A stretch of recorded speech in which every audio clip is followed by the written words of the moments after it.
Wait, I'm not going to start yet because Kyle, I'm going to start a timer, as we all knew I would, since I'm always good at that. Yeah.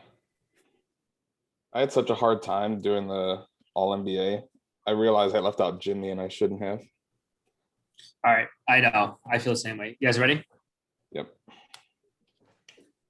Welcome to a very special edition of Sport Ball. I'm your boy, Sam. With me, as always, are my other boys, Seth and Kyle. Boys, gentlemen, how are we? I'm feeling good. Muy bien.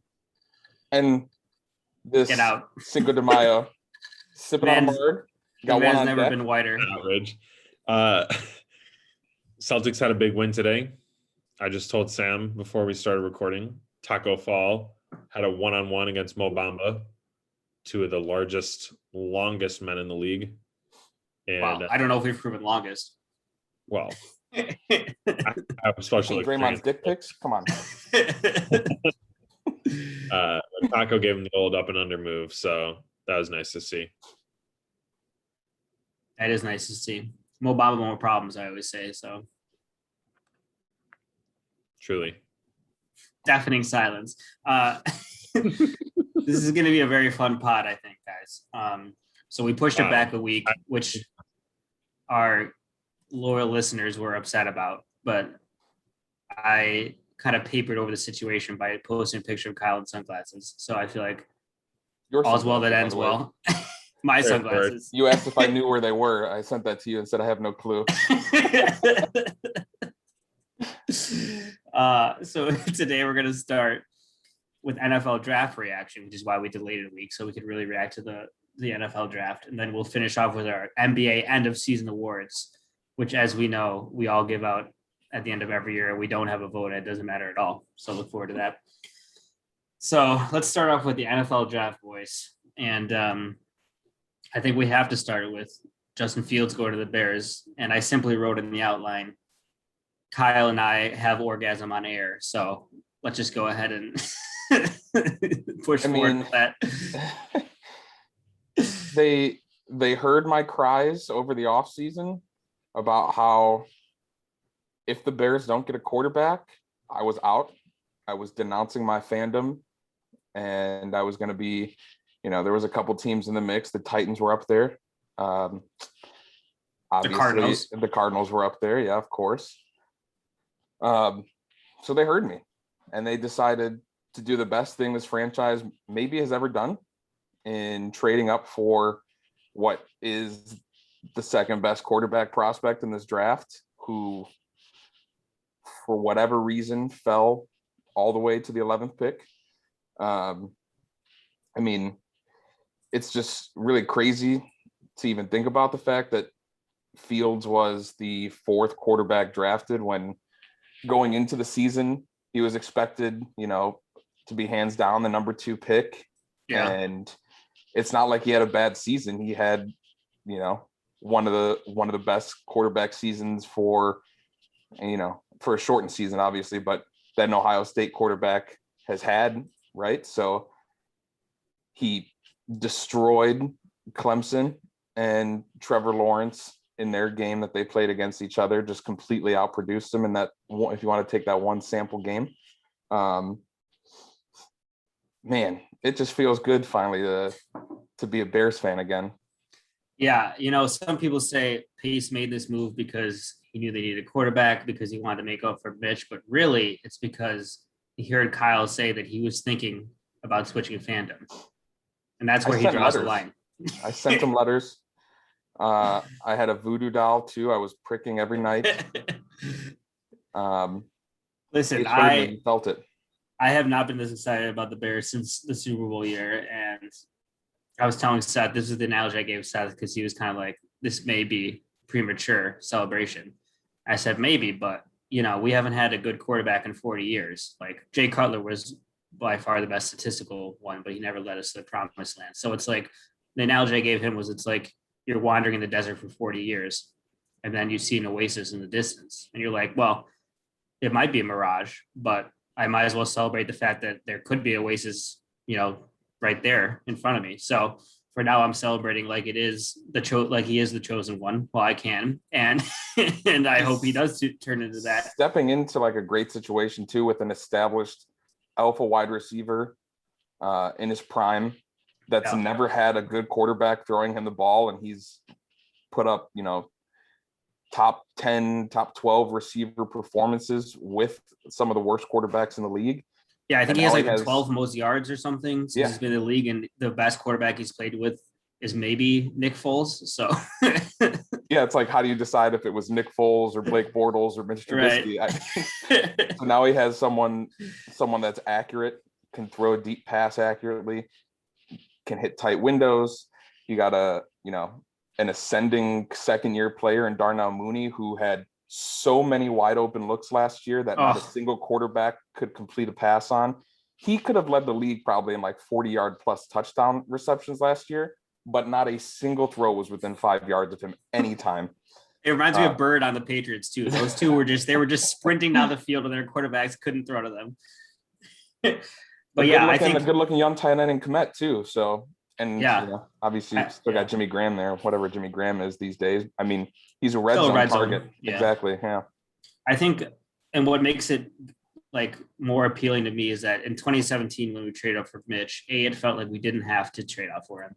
And B, it felt like we traded up for like the fourth best quarterback and picked him first out of any of the quarterbacks. This year, it feels like we traded up because the second best quarterback happened to fall to the fourth best quarterback being taken, So it feels like we got better value, at least in this move, right? Way better value. And like, I couldn't tell you the last time that the Bears had a draft and the consensus around all of, NFL world was that the Bears had an A+ draft grade, right? It's like everything every year is like a C maybe at best.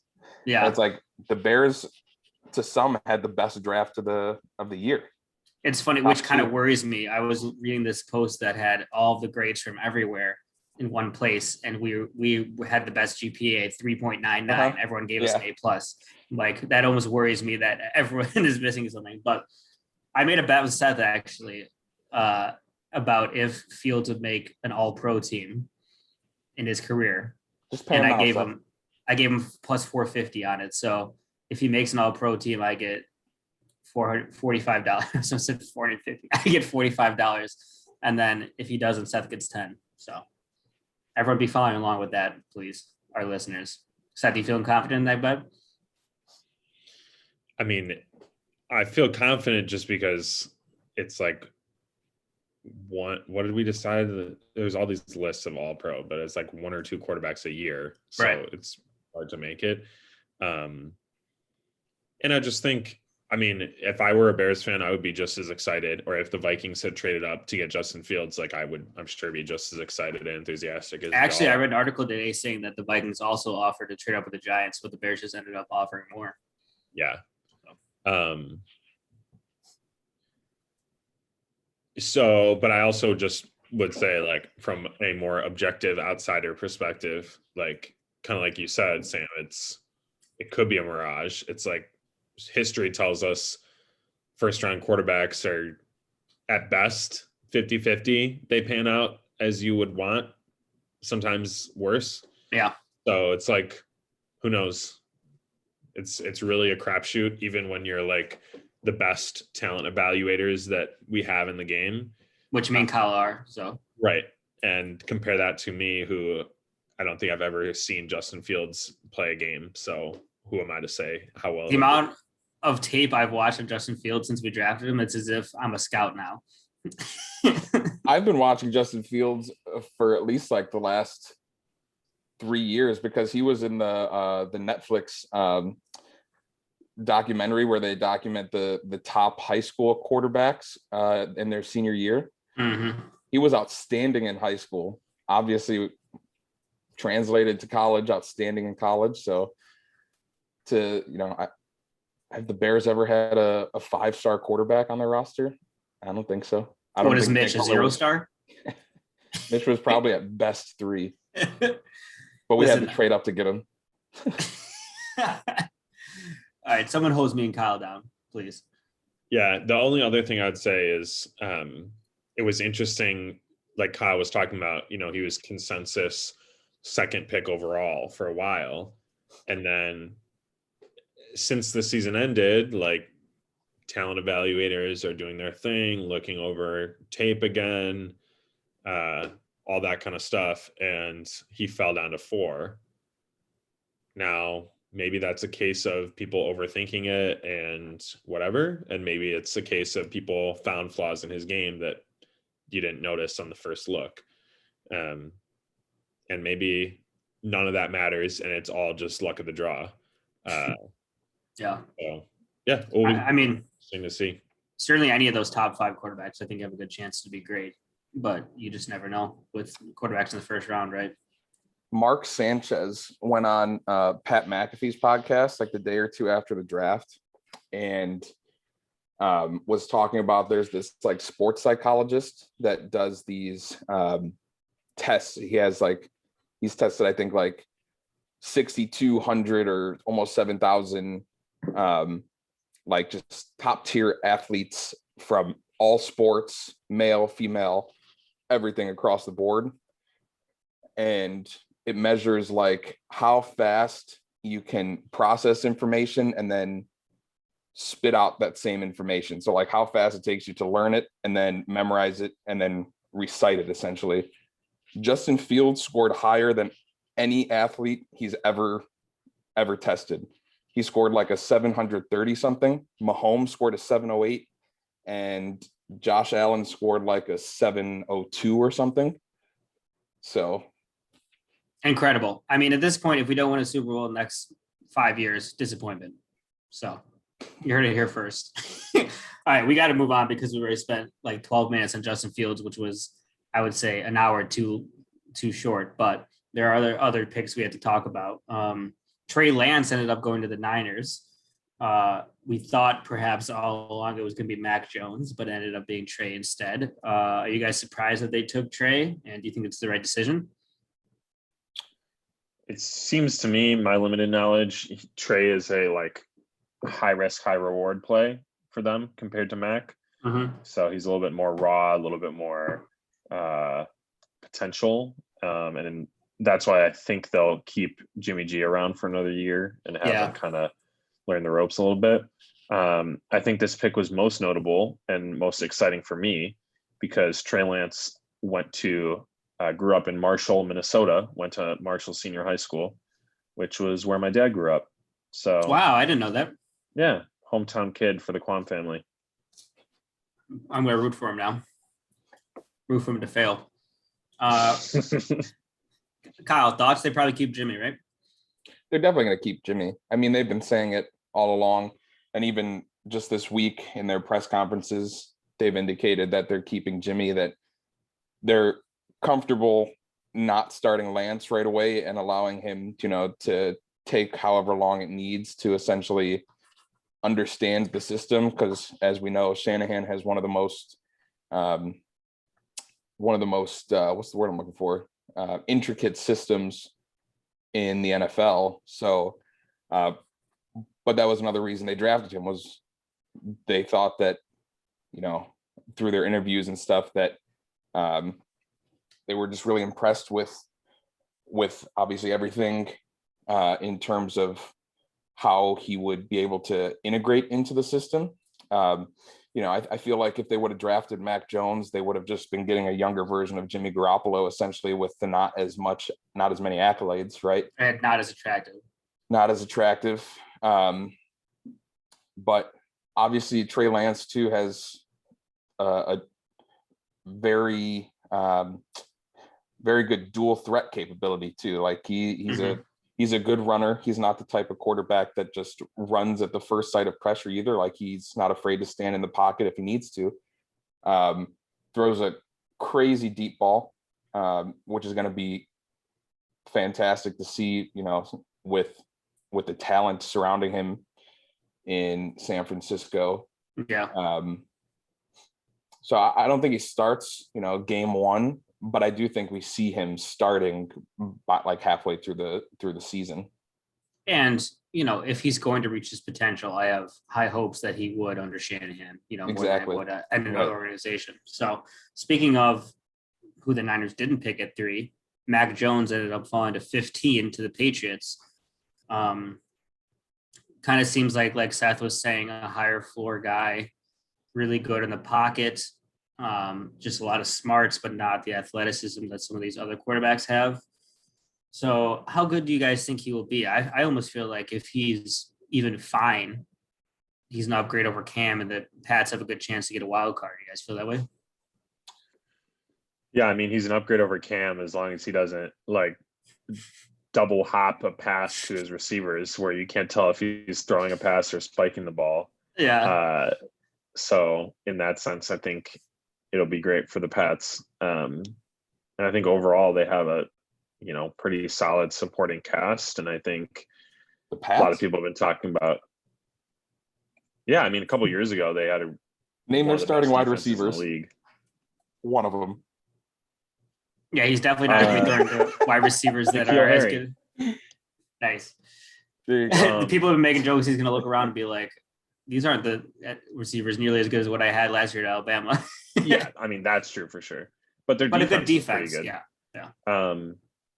And you have Belichick, so I imagine they'll be okay. I don't think they'll be contenders next year. And He just needs to be Who a game knows, but- manager, essentially. Yeah. Like I don't think he's not going to be relied on, right? To And do just like the everything that these Bears- other quarterbacks are going to be expected to do, because he can't do that. right, and just like the Bears, they got good value on him, like 15th pick. Yeah. Didn't have to give up too much capital. It's They didn't have to move they at didn't all. trade at all. Yeah. And I wonder, I just thought of this now, but I wonder even when Mac plays, if they bring Cam in the goal line just to kind of. I don't think Give that Mac's going look. to start. They already said that Cam's their starting quarterback. No, I don't know if he'll start at the beginning of the year, but I can't imagine they watch Cam bounce passes for that long before bringing him in. Let's talk about the receivers taken in this draft. We had Pitts to the Falcons. I'm including him in receivers because he's a pass He catching essentially tight is a end. receiver. We had Jamar Chase to the Bengals, reuniting with his boy Joe Burrow. We had Waddle to Miami, reuniting with his boy Tua. We had Devontae Smith to the Eagles, reuniting with yet another of his boys in Jalen Hurts. And Everyone's reuniting. yeah, right. So this is a great crop of receivers, which we always knew it would be. Kyle, if you had to bet your life on one of these receivers, let's take Pitts out of it because I think Okay, we all thanks. think, Yeah. I think we all think Pitts is going to be great. If you had to bet your life on which receiver has the best career, who are you betting on? It's Jamar Chase, hands down. He's one of the best wide receiver prospects that we've ever seen.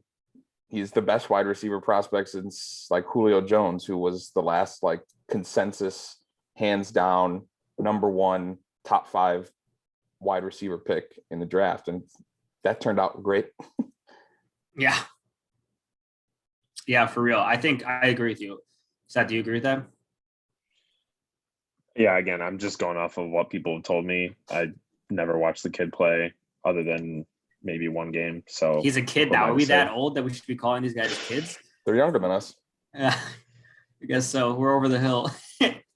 Yeah, I think I will just say I think Devontae Smith like doesn't have as much of the like NFL body, a little bit smaller, but I like the Steve Smith comparison there for him, and just the Mhm. numbers that he racked up in college at Alabama were ridiculous. So I mean, I think Smith and Waddle, both from Alabama, I think they're going to. So that's the thing too, is like, yes, Smith was the first wide receiver to win the Heisman, but at the same time, I would like say there was an 85% chance that if Jalen Waddle didn't get injured 3 games into the season, Waddle would have outproduced Devontae.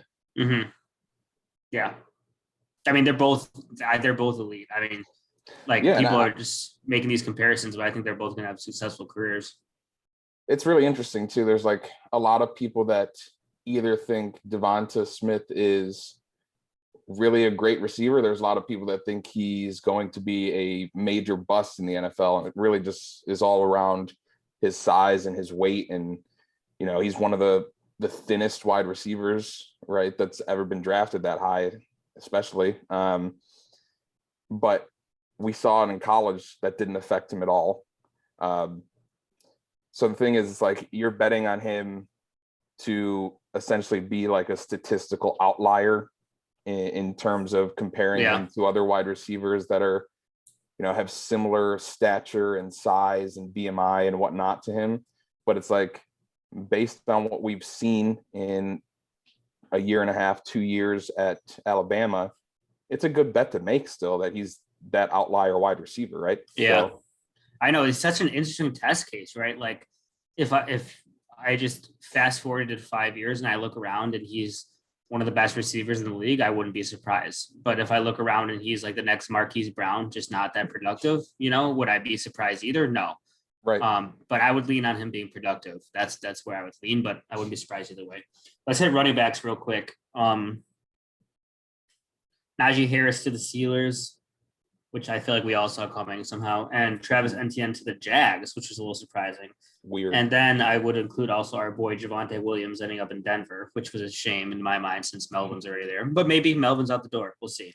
So how do you guys feel about the way these landed? I feel like the offensive line is a real problem in Pittsburgh. So until that gets shored up, I'm not sure Najee looks great. And then we get Urban Meyer coming out and saying Travis Etienne is only a third down back for the Jaguars. It's like, oh, cool. So you drafted a running back in the first round that's only playing at one down for you.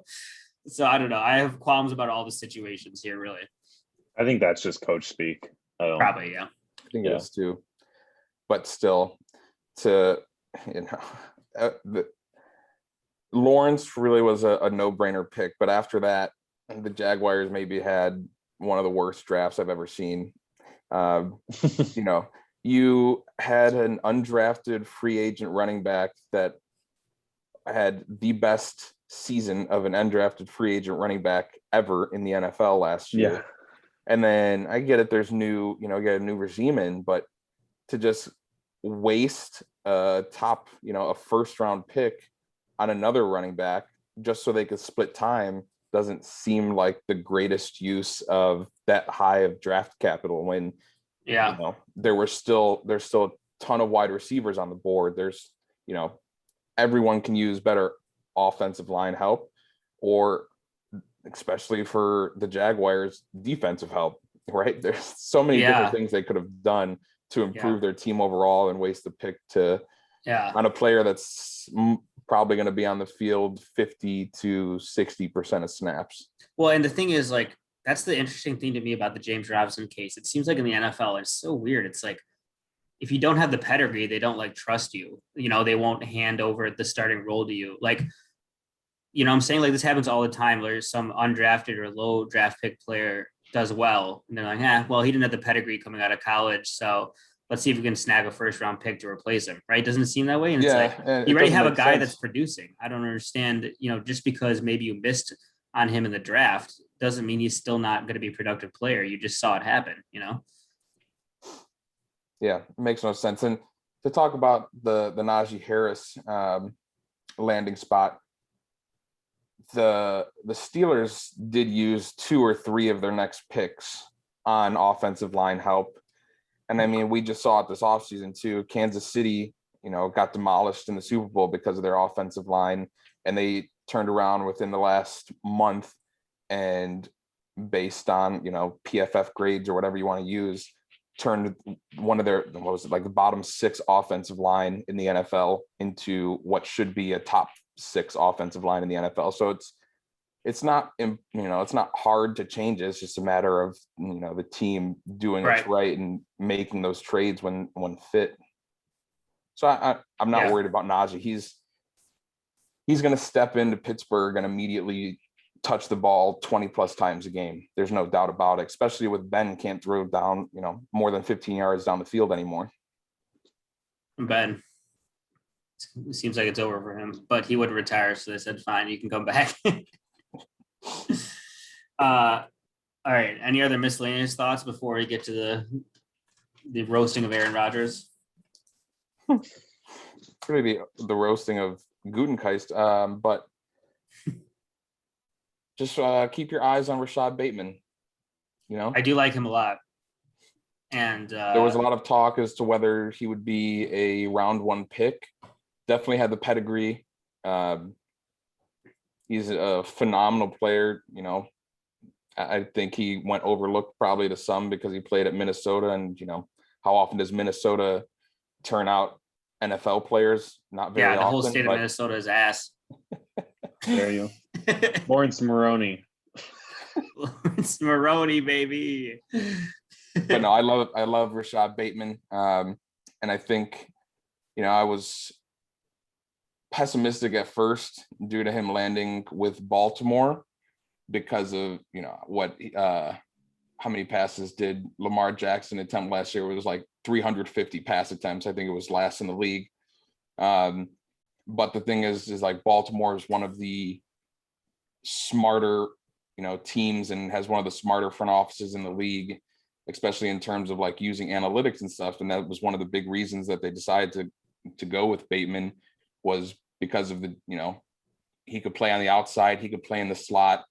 He really could step in immediately and kind of play the alpha wide receiver role that Lamar hasn't really had anyone to rely on since he's been there.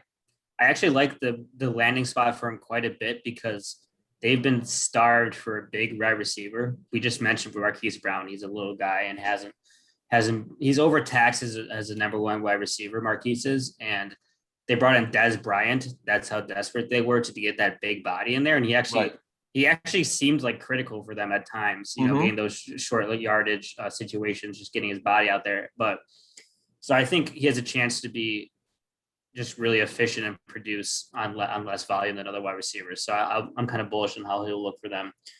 Let's talk about the Aaron Rodgers saga.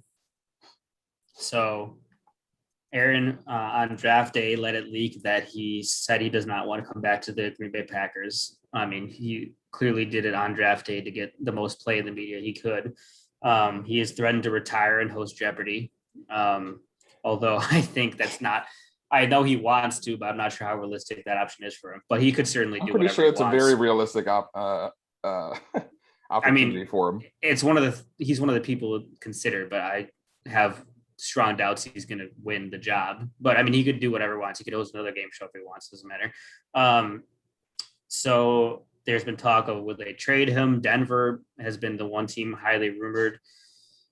Seth, do you think he gets traded, or how do you think the situation plays out? Well, everything keeps saying that he really is serious about not playing for the Packers again. So ultimately, I think they'll probably trade him. Maybe there'll be like some kind of holdout situation early in the year because I don't think the Packers really want to trade him.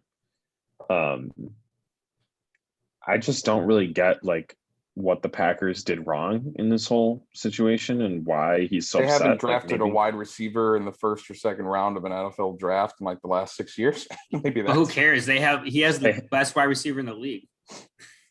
Right. But I mean, there's only so much one person can do. Yeah. I mean, they could have been more aggressive drafting offensive players, but he has one of the best offensive lines in the league. He has the best receiver in the league. His defense was pretty good. His coach sucks. His GM sucks though. So I think his coach is good. I mean, I think we had this conversation. For him, I think it's probably not as much football situation because you're not going to get a much better football situation. It must be personal. Better football situations. It must. He has one receiving option. Robert Tonyan would be nothing if Aaron Rodgers wasn't there, right? He if would Aaron be a Rodgers is gone, he's a replacement level tight end essentially. I think. It just makes no sense. Like last year, you had a prime opportunity to add a top tier receiver on the other side of Devontae Adams, and you decided to go with a backup quarterback without even letting your Hall of Fame bound quarterback know that you were doing it. Like he's not a part of any of the decisions in there, and that's right, not the way. That's the bigger thing too. A Hall of Fame quarterback should be treated. Well, I think more than anything, more than the football fit, what I'm trying to say is I think he's not happy there personally and he's not happy going to work anymore, right? That's what it seems like. And Shailene I Woodley respect doesn't that. want to stay in, negative 30-degree Wisconsin, during the I season. mean, she doesn't have to stay there that much. Like, he's not there that often. Yeah, it's There- really a small part of the year, but Yeah. maybe that's part of it where he just doesn't really want to spend that much time in Green Bay anymore. Yeah. And he just doesn't want to say that to like alienate the fan base.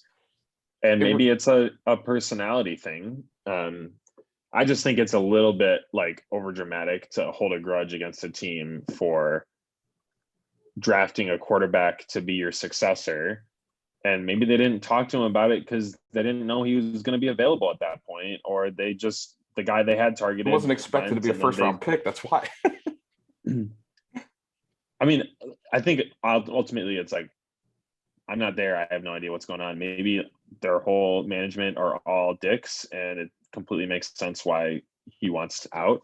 I'm just saying, like, from an outside perspective, I think there's a lot of franchises that seem like they're run worse than the Packers are, and he has a pretty decent situation.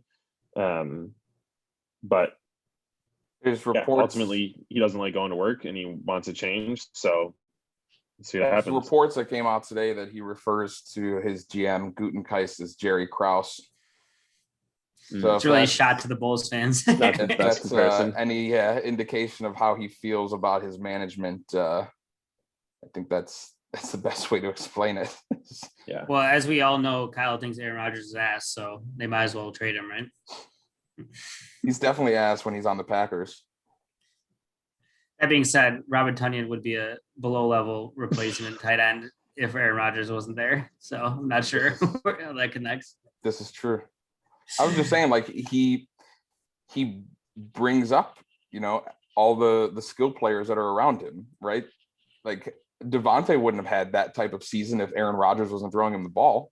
Seems So- remarkable that a player who's ass could be able to do that. I don't understand. Kyle's doing a 360 right now. Wait, that would be 360 would end up in the same place he A started. right? 180. Yeah. Yeah.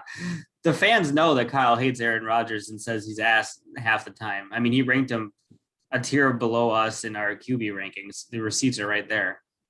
That's just one of my sticks. I assumed you guys knew that at this point, but That's what keeps the Anytime Kyle- listeners coming back. Anytime Kyle's proven wrong or wants to change his mind, he says it's one of his shticks. I mean, I'm not proven wrong. He just Not says I changing- do a lot of hot I'm not- takes and I get 50% of them right. I'm not changing my mind either. It's the situation was the reason I said that Aaron Rodgers is ass. Okay, but when we did the tiers, you didn't rank Russell Wilson low. You always talk about how terrible the Seahawks situation is, but you admit he's one of the best quarterbacks in the league. So how is that different for the Packers? Because he plays for the Packers, and I'm a Bears fan. Now the truth comes out. Okay, now it's beginning to appear. All right, now that we've eviscerated Kyle in that last segment, let's move on to the NBA where we can eviscerate him more. So, so it's almost the end of the year in the NBA. We have 6, maybe 7 games left for each team. And so we can't really talk about the playoffs yet. And when we come back for our next pod, we'll be talking about that. So I figured for this one, we would hand out our end of the year awards a few games early. And hopefully the next 6 games don't sway our minds. So let's start off with the all NBA teams. 3 all NBA teams, you get 2 guards, 2 forwards, and a center for each. I want to go through this first, just so our listeners have some context on the games missed for some of the most significant players for this discussion, because it is I looked this significant. up as well. Yeah. So here we go. Just You pour my ready? second Marg. Marg, not even beers. No, I That's told you why Cinco he's de Mayo. We're going Margs all day. That's why he's going off about Aaron Rodgers. The man is pissed. Okay, so you ready for this? Anthony Davis has missed 35 games. Kevin Durant, 33. James Harden will be 30 if he misses the rest of the games, which seems highly likely. LeBron James, 24, if he misses the next 2, which James it was Harden said he's reported coming he back will. next Monday. Jimmy Butler, 18. Kawhi Leonard, 18. Kyrie Irving, 17. Joel Embiid, I forgot to mention, 19. We all know. Paul George, 16. Giannis, 12. And then it goes down and down from there. Everyone's missed a couple games except for Randall and Gobert and CP3 have missed 1. and Jokic has missed 0. Our boy Big Honey, baby. He shows up, he punches in, he plays his game, he punches out. That's what you love to see. So the real hard part, I think, for me was like, okay, if you want your all NBA player not to miss 20 games, well, that's kind of unrealistic this year, right? So personally, I put my cutoff at 25, which seemed reasonable to me because in a regular season, that's like 55 to 57 games that they missed or that they played. So I don't know. It was kind of arbitrary. It's kind of hard to deal with, but it does seem like this year more than others, there's been significant all NBA level players missing tons of games, right? Yeah, I think that is a big factor for me, and I'm sure we'll have some disagreement on some of those players. I didn't really know how to factor it in. I'll be honest.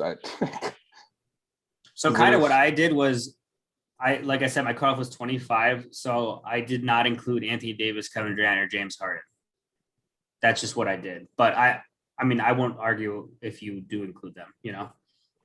I mean, you got to have a cutoff. I think Durant is got to be off the list. I mean, he played 29 games, I think. Like if less Durant's than off the season. list, then AD's got to be off the list because he missed even more. Exactly. So I think those two, I mean, you've got to have a cutoff somewhere, right? Right. You can't say, well, if he had played, he would have been good. Then we're like, might as well put Durant in for last year too. Torn Achilles, I'll still take him over half the league. Yeah. I mean, you would have. Right. But so yeah, it's got to be somewhere. I think Harden and LeBron are right on that cusp because Harden and LeBron are both at like 24, 25 right now. And that's where my heartstrings were torn on that. Well, the added thing on that is he played 8 games for Houston when he wasn't trying and still put up numbers. Wasn't producing like an all NBA player. So was producing like an all NBA player. Oh my God, is that an echo or is that just Kyle disagreeing with that you say? So really Harden has played 34 games with Brooklyn, which is barely more than half the year. So he's not on my list. Yeah, I discounted Harden, AD, and KD and kept LeBron in. But we'll see how many games LeBron misses over these last, he's already slated to miss the next 2. If he misses the rest of them, I might have to take him off, honestly. Yeah. But let's just go over them now that we have that caveat. So first team, here's what I have. You guys ready? I got Steph. I got Luka in a second guard. I have Giannis. I have LeBron, and I have Jokic. My reasoning for having LeBron first team, after we talked about those games missed, is kind of when I have a tiebreaker with all BA at least. I'm just kind of like, okay, who do I know is a better player? So that's kind of why I bumped Randall down and Kawhi and PG and gave you LeBron that spot. But I don't have a quibble with if you put another forward in there. Yeah. I put Harden on my first team. I mean, we've been new that's what he was going to do. I mean, you know me. I wasn't not going to put him first team after seeing what he did when he played. So who did you bump off for him? He's coming back on Monday too, by the way. I bumped Luka down to second team. I would have almost put Luka forward if I was doing yours. I didn't know if I could do that. I think he qualifies for both. Well, that makes it different then. Yeah. Because I would have put him at a forward then and moved Julius Randle down. So I had Steph, Harden, Giannis, Randle, and Jokic. Mm-hmm. Randle I had a tough time with, but, just based on everything that he has done for the Knicks this year, I couldn't overlook that. He's obviously the most improved player of the year, and he's putting up the best numbers of his career. The Knicks are the best that they've been in God knows how long. And a lot of that, probably 75% of it has to do with the way that Julius Randle's been playing. Yeah, we'll talk about him more in most improved player, I'm sure, but he made one of my teams as well. Spoilers. Seth, who's your first team? So a couple different names in there. We all agree on Steph, Giannis, and Jokic. Yeah, I feel like those are the locks, right? Yeah. Hard locks, not even soft locks. Yeah. And then my second guard is Dame. I gave him the edge over Luka. I think we've talked about this before, but I just think the way that he kept Portland afloat with all the injuries that they've had, and I don't know, Luka complains a little bit too much for me. So Couldn't you say that Going Luka did the same thing basically? I mean, KP's been out half the year and Kleber's been out half the year, and his team's better than Portland. I mean, by a game, so who really cares? But Yeah, I mean, it's who's to say who's really better between those two teams. And yeah, I think obviously it's kind of splitting hairs. Probably just is. personal preference at this point. Maybe, Yeah. yeah. And then I have Kawhi in as my second forward, mostly because he's played like 4 more games than LeBron, and that'll number will go up as LeBron misses a few more games, I'd imagine. And with him and Randall, I just think Kawhi is better. So that was the tiebreaker. I where thought they about both Kawhi had- because he's closer to LeBron and that which player do I know is better thing. But I was like, 6 games probably by the end of the year difference. Do I really care about that? And I said, no, I don't. Understood. But also, me and LeBron have a deep personal relationship, which you would never have with him because you've denounced him since he moved to the Lakers. He denounced me, yes. I flip-flop Kawhi and Randall multiple times. Yeah. All right. Well, it sounds like we're all on the same page on that then. Second team, here's what I have. This one might surprise you. I have CP3, Chris Paul in the guard spot. But why would that Doesn't surprise surprise you. us? Kyle didn't even have him on any of the teams, which I was surprised I didn't by. know who to leave off. I think he's definitely Because I deserving had of the Harden second in there. spot. I have Chris Paul. I have Dame. I have Kawhi at the forward, Paul George at the other forward, and Embiid at center. It's really a shame that we can't put Embiid on the first team, because don't you feel like he's one of the 5 best players this year? I mean, he's going to get second in MVP. So they really need to do away with these positions for all NBA. Yeah, guess I mean, so, but- it's the exercise is not pick the top 5 players. So that's why they have the positions, because that's not what they're asking us. So I guess it is kind of nice to think, like, could this team play in real life? yeah. Yeah. Do we have the same top 10 then? So I have Luka, CP3, Randall, LeBron, and Embiid. Just switch Randall and Paul George, and then we have the same top 10. Okay. I felt like this year there were a top tier of guards, Steph, Luka, and Dame. And Harden. And then for me, CP3 was in a tier by himself and definitively the 4th guy. And then the argument started with the next set of guards with like Mitchell, Kyrie, Booker, Beal, all those guys. Yeah, if you're just counting Harden because of games played, that's pretty Yeah. much the order I would have too. Yeah, I agree with that. Kyle, who do you have in your second team? Luka, Dame. I had LeBron with a question mark, Because of games but- played, yeah. but I couldn't leave him off if I have James Harden on there. Right. So Same amount of games, really. Yeah. Kawhi and Embiid. I really definitely overlooked Chris Paul in all of these, by the way. If you think about him. Yeah, I feel like statistically it's interesting, right? He Because definitely deserves to be on one of the 3 All-NBA teams, and I just didn't put him there because the Suns are just like so quietly one of the best, or the best team in the league. I know. I don't Isn't know. it crazy? Because coming into this year, it was like I had them 8th, I think. We're all like, they're gonna make the playoffs, but maybe like a lower seed. I think Seth might have had them highest at like 4 or 5. And they might be the best team in the league by the end of the year. And it's like, that's the Chris Paul effect, right? You take a team that's on the bubble, literally had a great bubble performance and nearly made the playoffs. And this year they're the best team in the league. I mean, what this man is doing at his fine old age is really astounding. Hat tip to Monty too. For sure. Yeah. I mean, what they've done has been awesome. I don't really feel like it's quiet anymore.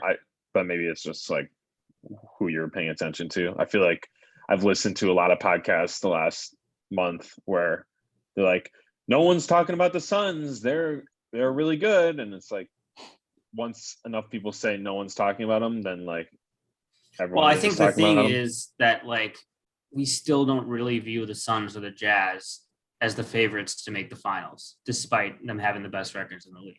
That's the difference, Speak for right? yourself. You think they're I think they have just as good a chance as any other team in the West. So yeah, I mean, I think the consensus would be right that the Lakers and the Clippers are still the favorites. Yeah, So that's probably I why think that's the we feel like they're consensus. slept on. But I mean, I sleep on them every night under my pillow. So The Lakers to win the Western Conference are plus 250. The Clippers are plus 260. The Jazz are plus 260. And then the Suns are plus 650 to win the West. Wow. I might I bet agree that with today. I know. Yeah. I was just thinking that too. Them in Denver. Denver's plus 1,300. I get they have a lot Yeah. of injuries, but But you still, got a killer in Jokic. right. Yeah. I mean, we're just talking about on our Discord about who we would take to win a playoff game if our life depended on it. And I think Jokic has moved into that top tier that we're talking about with the LeBrons, the Kawhis, and the who am I KD's of the missing? world. And the KDs of the world. Yeah, I think those four are the ones I would choose from. And I would choose LeBron. Never. LeBron's But- passes can never look as sweet as Big Honey's. All right. So third team, I have Kyrie, Donnie Mitchell, Julius Randle, Zion, and Gobert. say that again. I will not. Ky- Thank you for asking. Kyrie and Mitchell, you said? Kyrie and Mitchell at the guard, Randle and Zion at the forward, and the Gobert at center. Okay, yeah. The Makes question sense. for me was Jimmy Butler. Yeah. He was tough too. So yeah, I think I'm putting him in there. I think it's a question of Paul George, Jimmy Butler, Tatum as kind of that last forward spot for me, Well, you can because I put had Zion in there you already. can put Jimmy in as a guard if you want. Yeah. Like I would And almost put him so- in over Mitchell, maybe. I don't know. It's so hard. So I don't think I can. Yeah. Any of those, they're all right there in that same kind of. I think I'd like Mitchell in there, and having two Jazz guys if they're going to be one of the best teams in the league, right? It seems fair to have two Yeah. in third team, and Kyrie's missed some time, but he's actually played more games than I thought after I looked at it. I agree. So, and then I think I just give the edge to Jimmy, the way he's kept the Heat afloat, right? Like I said about Dame, I think that's been more impressive than So what Tatum's done this season. so And PG. to be clear, who is on your third team? So Mitchell, Kyrie, Zion, Jimmy, Gobert. I think it's a little criminal to leave Paul George out. Only because it feels like maybe, I don't know, he's missed a lot of games too, but it does feel like lately he's been keeping the Clippers afloat while Kawhi hasn't played nearly at all. And the Clippers have been one of the best teams after the All-Star break. I mean, Yeah, they have been. and he's averaging his classic. He's at 24, 6 and 5, 47, 42, 87. Do you feel like we don't talk about Paul George enough as like an elite shooter, like one of the best shooters in the No, league? we definitely don't because of we're jaded by his performance last year, especially in the Playoff playoffs. Yeah, pandemic P. Yeah. Yeah, that's true. But I don't know. I just feel like he's better than Jimmy Butler. Maybe he's not though. I don't know. I think they're very close. It's very tough between Jimmy, Tatum, and Paul George, right? Definitely. I left off Jimmy. It was a tough to leave him, but I went Kyrie, Mitchell after we've talked. I have Zion. I was thinking that would either be KD or Jimmy as well. I don't think I could put KD in, but Yeah. again, I also shouldn't have Harden in there, but I just couldn't not put him in. So, I mean, You know- KD's missed you know a me. significant amount more than Harden. yeah. So that's reasonable if you're including Harden's games. I had Paul George as well. And, I stick to my morals. Fuck Gobert. I put Bam Adebayo in there just because I hate Rudy Gobert. It's honestly not that. I mean, Bam's having a great season. I had my honorable mentions that were my hardest to leave off were Butler, Bam, Devin Booker, Bradley Beal, Jason Tatum, and Jaylen Brown. Interesting that none of us even mentioned Beal when he's leading. He could end up leading the league in scoring. If I were to I mentioned him. redo this without any bias, I would definitely take Harden off, take Bam off. Redo my entire team. No, I would take those two off. CP3 would be in there. And, I guess I'd have to put Gobert in, but I feel like that's just like, Kyle without any bias following is not something that my brain can comprehend. I don't exactly. So that's why I don't understand do those it. words. That's why I No, don't do neither it. can our listeners. So, also, I was looking for this stat and I just found it. Talk about how Paul George is one of the most elite shooters in the NBA. It says out of 20, this is from the Ringer, out of 28 players this season attempting at least 7 3-pointers per game, Steph Curry is first in accuracy. We'd all expect that. And then Paul George is second. So we don't really talk about Paul George as the second best high volume shooter in the league behind Steph Curry, but that's really what he is. Yeah, he is. I remember it when he had that career year with OKC. He was basically like the same stats as Kevin Durant, who we think of as like the next best shooter after Steph. Right.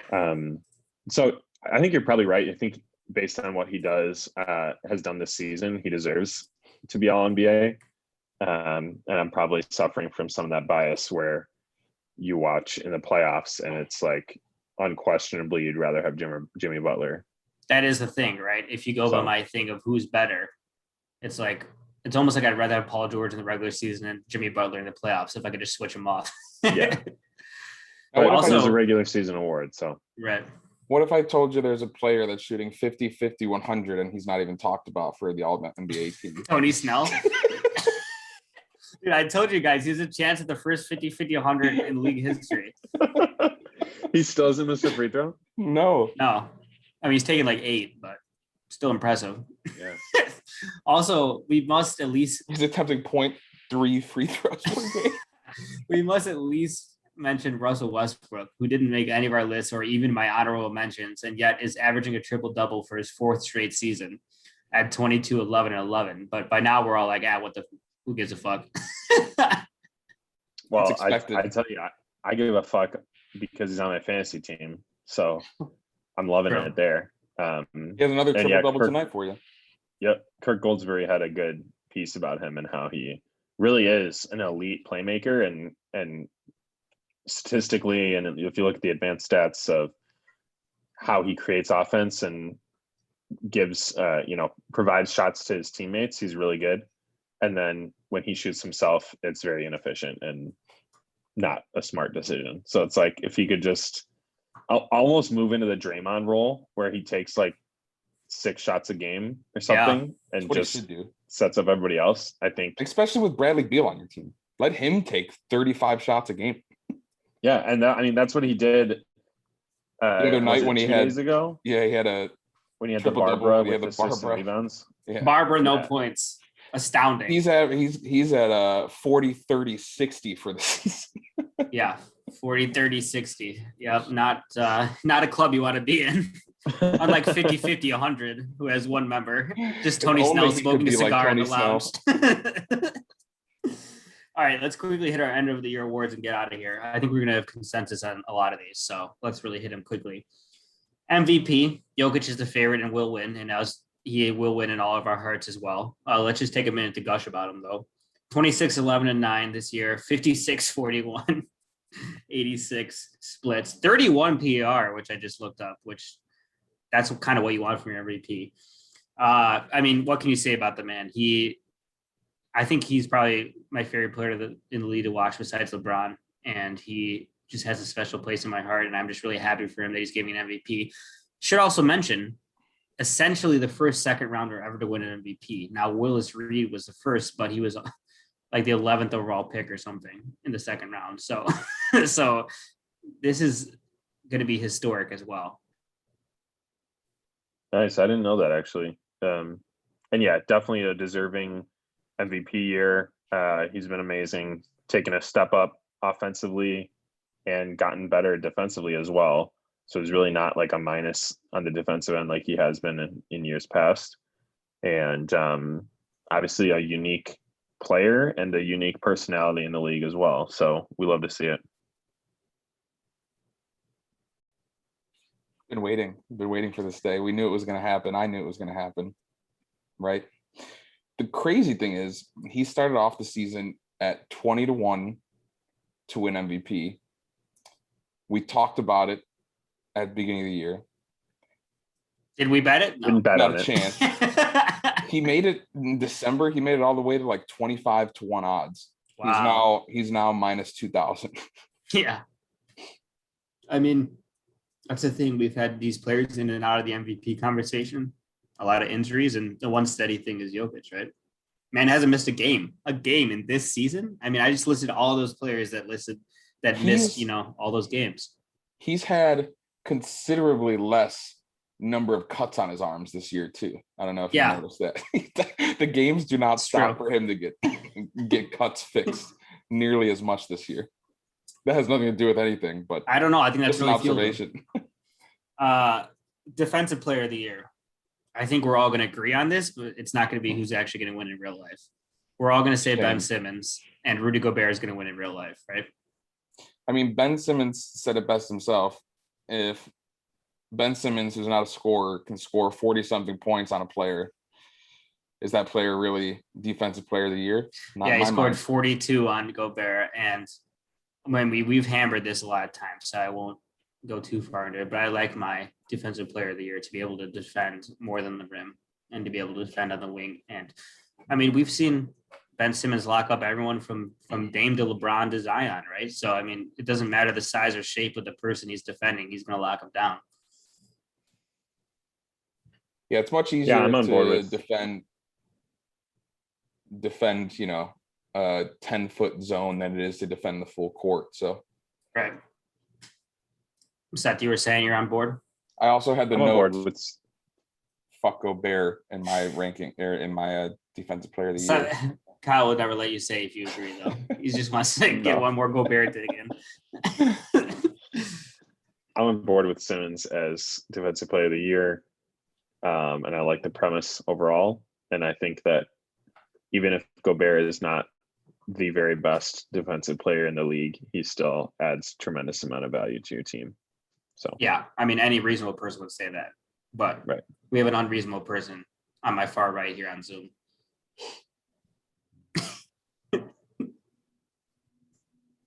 I don't know how you're referring to it, because like if I'm in your shoes looking at me at the screen, Seth is on your right. So exactly. So who could I have been talking about?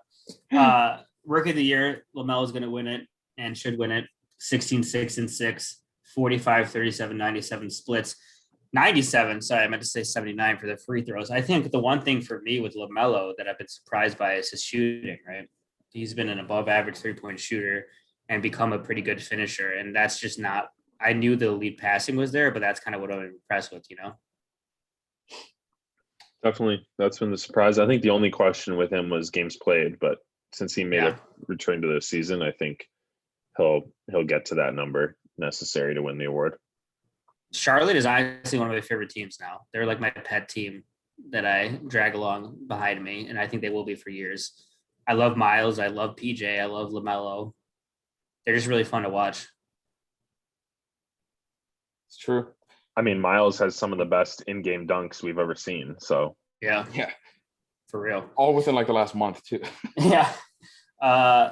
Most improved player, we hit on him a little bit earlier. I think Julius Randle is going to win it, and that's who I have here. 24, 10, and 6 this year, up from 20, 10, and 3 last year. So you see a big jump in points and assists there. On 46, 43, 81 splits this year. 43% from 3 this year. Last year, he was at 28% from 3. So you can see here the biggest jumps are basically in assists and a 3-point percentage. And I kind of like that for my most improved player, someone who is already good, right, but makes a leap in a few categories to become great. All NBA level, right? We all had him on our All NBA team. It's crazy too how confident he is with this 3-point shot now. Like, he'll dribble and take a spot up 3 in someone's face with no hesitation, and he would have never done that in the past.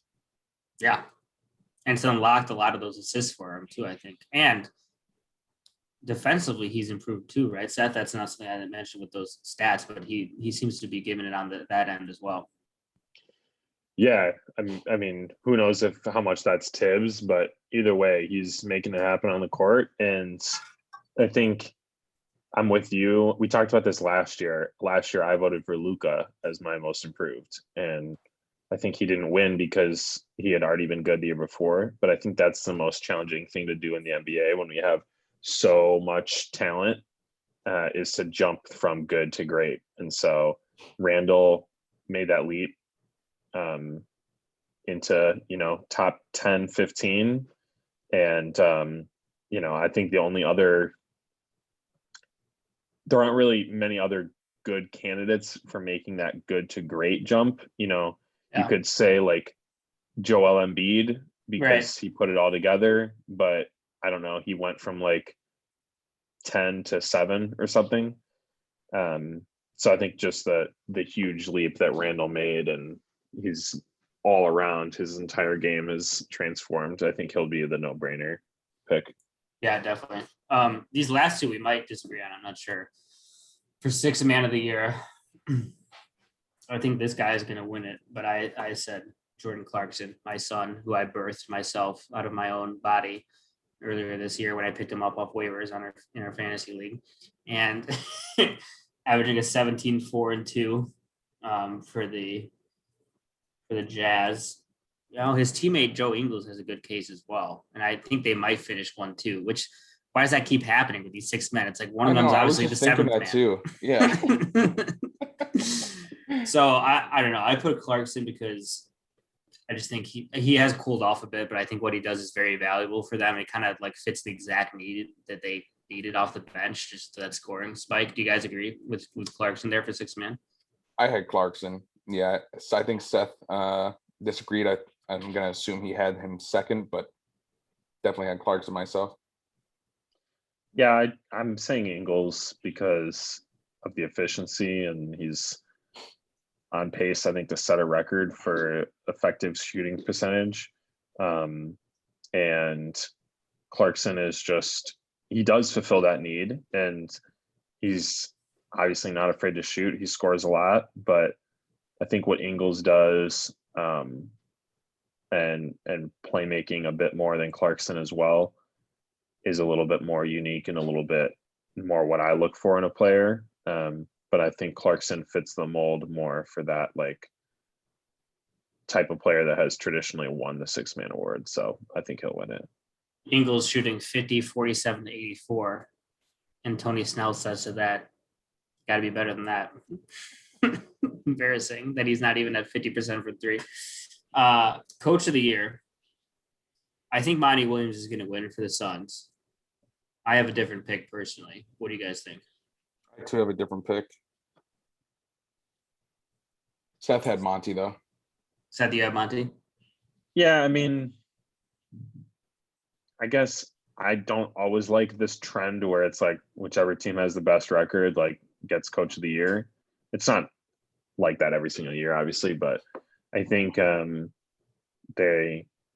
he should get at least some of the credit for leading the Suns to this huge jump in the standings. And I think it's a little bit like, yeah, he got Chris Paul on his team, but that's not the coach's fault. Like, you still got to do what you got to do and bring the team into cohesion and go along with, figure out a plan that works and empower Chris Paul to do his thing. So I don't know. I think he should get a lot of credit, and obviously Tibbs is a great candidate as well.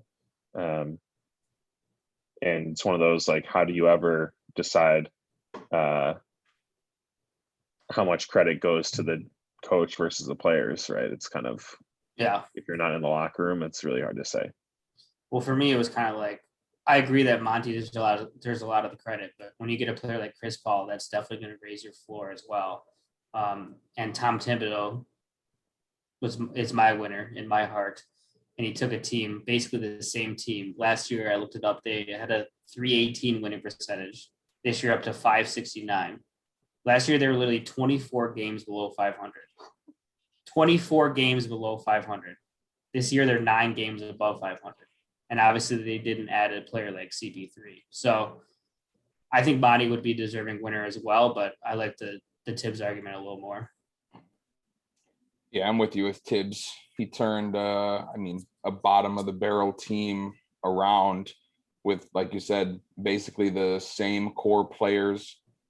There was a few additions. They added Derrick Rose late in the season, who's been huge for them, but he turned a team around that didn't look like they had any aptitude to compete last year, to a very good team so far. And I think now they're going to be an extremely attractive free agency destination. Obviously, being in New York, the Knicks, the history there, no free agents have wanted to go there since Carmelo, essentially. That was their biggest get. But now I think it's one of those destinations because of the way Tibbs has turned the whole organization around. It's funny. I think these are both deserving candidates because when you think about the beginning of the season, like I said, we all had the Phoenix as a low playoff seed and they're going to be the best team in the league. And none of us had the Knicks even making the playoffs and they're going to be the 4 seed maybe. So, that really shows you what those two coaches have done and exceeding our expectations by a long shot, right? Yeah, I think that's really all you can go off of for Coach of the Year is which teams exceeded expectations the most. So it makes sense that those are our top 2. Well, we did it. NFL, NBA, that's what you come here for. Hopefully. Everyone satisfied, listeners? Is this, a Snickers commercial? Any final thoughts, boys? Resounding silence. What do you guys think of the Nuggets' chances now with all these injuries? Obviously, we've had the Jamal injury, but over the last 2 weeks, Monte Morris and then PJ Dozier and Will Barton. I think I'm still high on them personally, but I think if they play the Lakers, I expect them to lose in the first round. If they play the Mavericks, I think they have about 50-50 chance of winning that series. If they play the Clippers, maybe slightly less of a chance. So I think a lot of it depends on their matchup. You have a 50-50 chance against Dallas if they play them in the first round? You're right. I don't believe that. They have a very good chance to win that series. You're right. Yeah. I still think that they could beat the Lakers in the first round if they played them. Who knows how LeBron's going to come back? I mean, he came back and re-injured his ankle. So, right. Right. That does worry me. But if the Lakers are at full strength, I just think the one thing you need against Jokic is a player that can defend him one-on-one so you don't have to double, right? Because as we know, he's lethal when you're double. I heard a stat on a podcast that it's 1.4 points per possession when he's doubled in the post. That's like the best number of any kind of offense you try to run in the league. So you can't double him. You need a player that can defend him one-on-one. And Anthony Davis was made in a lab to do that, right? So maybe.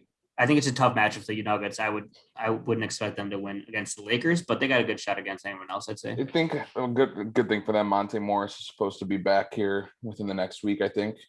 I didn't see how long PJ Dozier's out for, but MPJ has had quite the ascension this season, kind of took that leap that everyone was hoping for and kind of expecting him offensively. I mean, he's still not the best defender by any means, but he's definitely been much better, I feel like, on that end of the floor this year, considering what he looked like last year when he was out there. I mean, at one point before their loss to the Lakers, they were 9-1 since Jamal went out. And Michael Porter was averaging like 26, 27 points on 57% from the field and over 50% from 3. I mean, that's all what we hoped he could be, right? But it was nice to see him step up into that role so seamlessly. Yeah, and I could see the argument where Jamal being so hot and cold, it's like at least we're not going to have any of those 7 for 25 games where it's really hard to overcome that for the Nuggets when Jamal's having that much usage and just is having a cold night. And so if you take away those games, obviously you don't get his hot games either. But I kind of think they can piece together that offense if Porter Jr. is playing this well. So it's, I don't know. It's obviously your first instinct is to say, all right, Jamal Murray went out. Like they're not a contender for the championship this year, but I wouldn't put anything past Jokic at this point. So Yeah. I mean, I would pick them against the Blazers, the Mavericks. I don't know if I would pick them against the Clippers, and I definitely think the Lakers would beat them. So I think a lot of it depends on who they land in the first round. They're not going to Yeah. play the Clippers in the first round, though. There's like no chance of that happening. Yeah, I see that, right? Because they're going to be 3 or 4 either way, right? Yeah, so we don't have to worry about that. I read an interesting article. I sent it to you, Sam, but Malone is really interesting. He's like one of the coaches that's most willing to adjust like his defensive scheme by like opponent. So a lot of teams go into the playoffs with like the same mentality and same defensive mindset and sets that they run in the regular season. And obviously we know the postseason is not anything like the regular season. So that's just another thing too, to have a coach that's so willing to adjust on the fly based on, opponent from game one, opposed to going in and being, we did see it last year, right? Going down a couple games. But just that willingness to adjust on defense, I feel like that's a huge advantage for them too. And the addition of Aaron Gordon still has been, huge in that aspect too. I think it gives them some more opportunities. We're going to have to make a bet, Kyle, if the Nuggets end up playing the Lakers, because it sounds like that's where we differ the most. Because even though you said that they're going to win 3 straight championships so that he gets 6 like Jordan, you've already recanted that and now say they're not going to win. LeBron and AD both had. We all knew you'd come on the bandwagon, you'd get off at the first stop, and here you are. They had major injuries this year. Yeah, I know. And the Nets actually landed Harden, so I had to recant at that point. It's whatever the hottest take available is. That's the one he snatches up. I like him scalding. then he switches bandwagons before he's proven wrong. Yeah. Yeah. Well, I'll bet anything. I bet my takes. I don't shy away. You don't bet your takes. You didn't bet on Jokic MVP, and you wouldn't bet the Nuggets to win the championship, even though I pestered you week after week. I bet the Nuggets to win the championship. Yeah, just now. I bet them to win the West, actually. Yeah, it took you long enough. Did you do it? No. Yeah, maybe I did. You don't know. No, you didn't. No, I deleted the gambling sites. You know that. All right. Well, Kyle, why don't you send us off, because the listeners are probably asleep by now. So on the third day, Jokic won his MVP again. Again. Yeah.